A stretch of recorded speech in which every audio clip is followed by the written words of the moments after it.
Today we are going to understand the next part of gravitation lesson. In this particular lesson, we will understand what is free fall, what are the various terms associated with it, what is the difference between such terms, and how do we solve certain numericals. So let us begin. Now in this particular building, you can see, if in case we stand on this building and if we fall from this building, in that case what will happen is there are various forces which will act on us. For example, friction, then there air friction, okay, then there will be other balanced or unbalanced forces which will act on us. But now let us assume that we are throwing this ball from this particular building. When we throw this ball from the topmost part of this building, in that case what will happen is that this ball will it will come down because the gravity is taking place. Okay, gravity is in action, so this ball will come down. Now sometimes what happens is there is a condition. That condition is known as a condition of free fall. Now what is free fall? Free fall basically ये होता है कि अगर कोई particular object है और वो एक हाइट से गिरता है या फिर वो किसी पर्टिकुलर हाइट से हम उसको गिराते हैं, इन that case if it experiences only one force, और वो फोर्स क्या होगा? Gravitational force. अगर वो सिर्फ एक ही टाइप का फोर्स एक्सपीरियंस करता है जिसको हम ग्रेविटेशनल फोर्स कहते हैं, तो उस केस में वो बॉल क्या होगी? It is under a condition of free fall. तो फ्री फॉल में बेसिकली हुआ क्या कि वो बॉल जो थी वो एक पर्टिकुलर फोर्स उस पर एक्ट कर रहा था, और with the only force which was acting on that ball was gravitational force. No other force was acting on that particular ball. ठीक है. सो कभी कभी हम क्या सोचते हैं कि if I throw a feather or if I throw a ball, a steel ball together, in that case I will always think that the steel ball will fall further, or maybe it will fall faster. ठीक है. It will touch the ground earlier than the feather. In what happens in this case? जब हम एक normal case लेते हैं और अगर हमने एक स्टील बॉल फेंका, उसके साथ में अगर हम एक फेदर को गिराते हैं, तो क्या होगा कि उनका टाइम तो सेम रहता है नीचे आने का, लेकिन फेदर के ऊपर एयर एक्ट कर रही होती है. एयर का जो रेजिस्टेंस होता है वो कंपेरेटिवली ज़्यादा होता है, जिसकी वजह से वो लेट गिरता है. लेकिन अगर वो कंडीशन है फ्री फॉल का कंडीशन, तो फ्री फॉल में दोनों कहाँ गिरेंगे? They will fall together. ठीक है, वो साथ में ही नीचे आके गिरेंगे. Now this was a case where in leaning tower of Pisa है इटली में.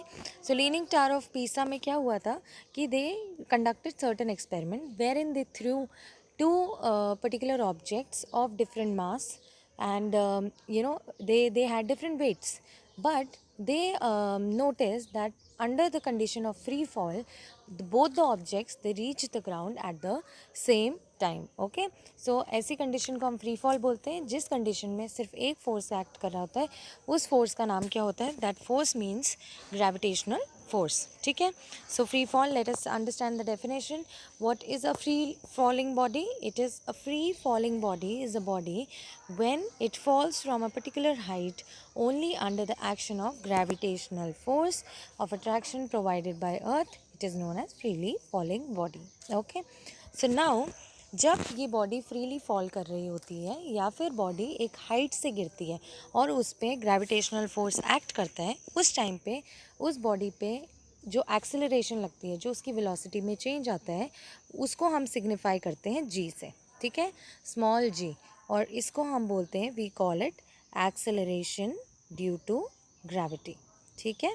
So we call it acceleration due to gravity when it falls from a certain height and its velocity is changing with time.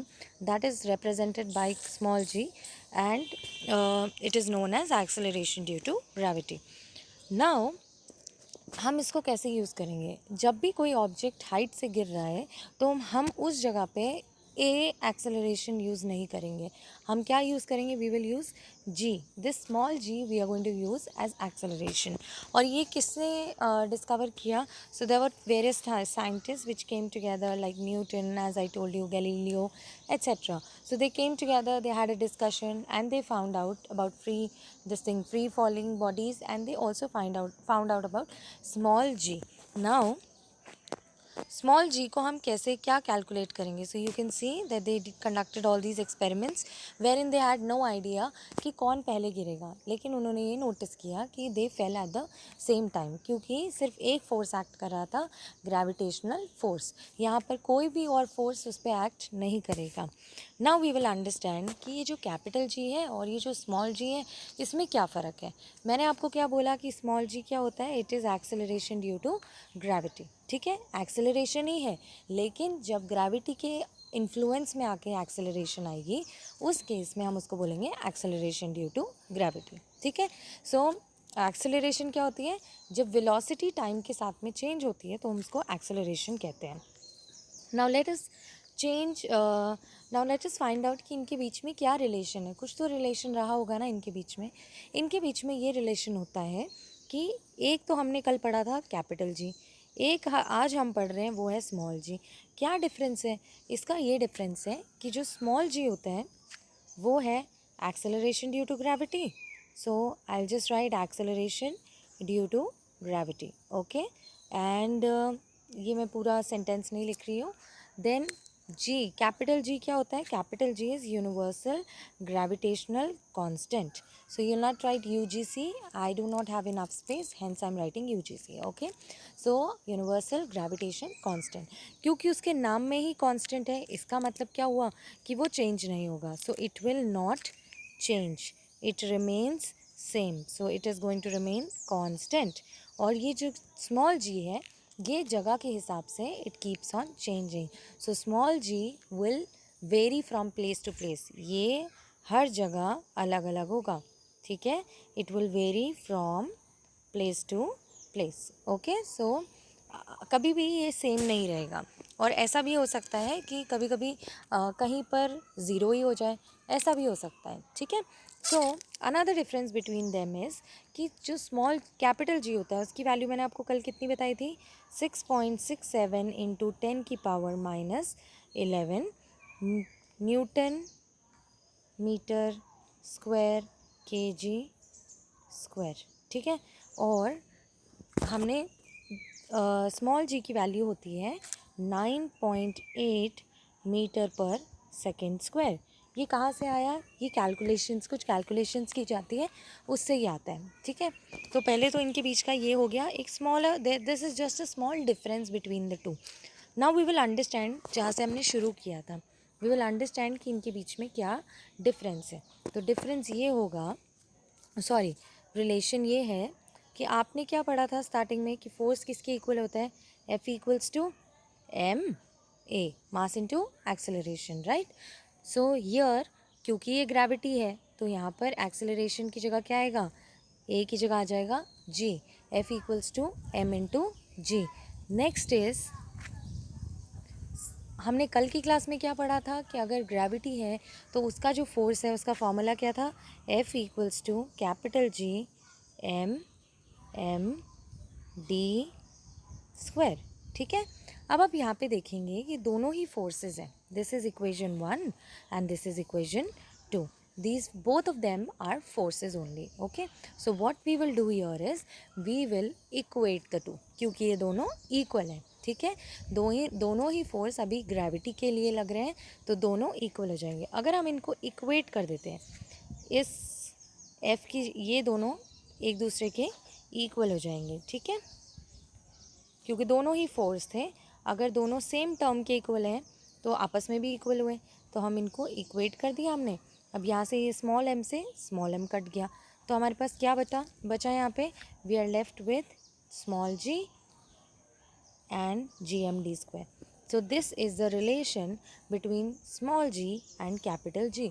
ठीक है, अब इसमें क्या करते हैं, जब हमें कैपिटल जी की वैल्यू पता है 6.67 into 10⁻⁻11, we will put the mass of earth and we will also put the distance between the earth and a certain object, let's say. So in that particular case we will find out the value of small g. Small g की value कितनी आएगी? 9.8 metre पर second square. Usually हम यही value लेते हैं, इसके अलावा हम कभी कभी 10 भी लिख देते हैं ताकि हमारी कैलकुलेशंस ईजी हो जाए, ठीक है। लेकिन जब आप 10 लिखेंगे तो आप उसके पीछे क्या लिखेंगे, approximately. Okay, so how did we find this, I am again repeating it. So here F किसके इक्वल होता है, mass into acceleration.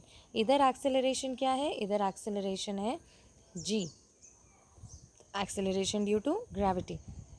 Next we know कि F किसके इक्वल होगा, F is equals to capital G m upon d square. ये भी तो हमने पढ़ा। अभी दोनों ही फोर्स है ना, ये दोनों फोर्स हो गए, दोनों को इक्वेट कर दीजिए। इक्वेट करेंगे तो क्या होगा कि ये वाली वैल्यू mg किसके इक्वल आ जाएगी, it will be equal to this.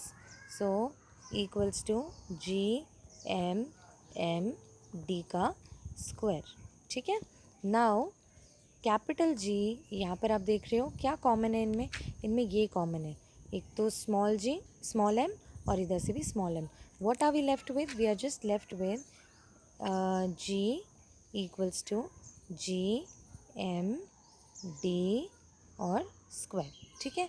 So this is the relation between the small g and capital G. Now we'll quickly understand what is the difference between the two. So difference is very simple, we have already spoken about this, just give me 1 second. Okay, so the difference is, let's start. First capital G we are going to write here, small g will write here. Capital G क्या होता है, capital G is universal gravitational constant. Small g it is what, it is acceleration due to gravity, ठीक है।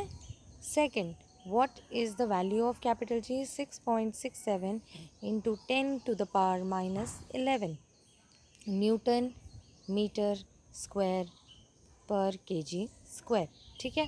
And what is the value of this, 9.8 metre पर second square, ठीक है।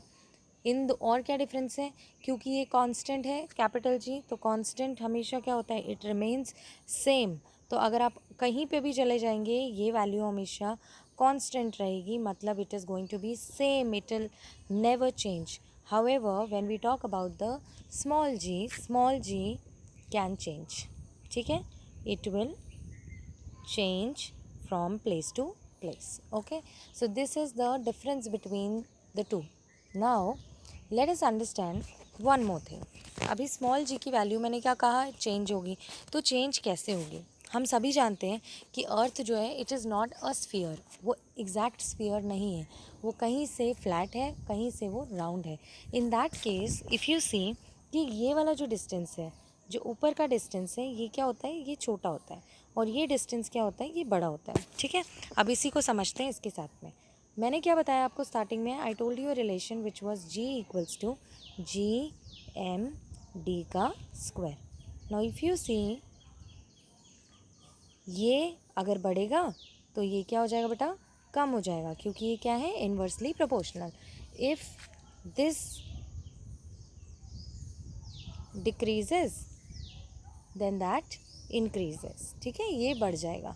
तो इस केस में क्या हुआ कि if one increases the other one decreases, उल्टा, मतलब दोनों का उल्टा चलेगा। नाउ वी विल से, अगर हम इसी केस में चलते हैं इसको, ओके, लेट अस रिमेंबर कि हमारी वैल्यूज़ क्या थी, g equals to G M D square. Okay, so let's say यहाँ पर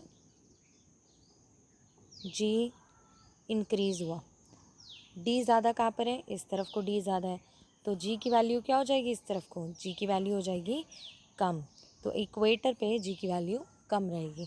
और उसी का ऑपोजिट देखिए, इस वाले पोर्शन पे देखिए, इस वाले पोर्शन पे डी क्या है, d is less, distance is less, therefore small g की वैल्यू क्या हो जाएगी, it will be more. So this way the value of g, it changes from place to place. So that will be all for today. We will repeat this in the next class and then we will move forward with some of the numericals. Thank you class.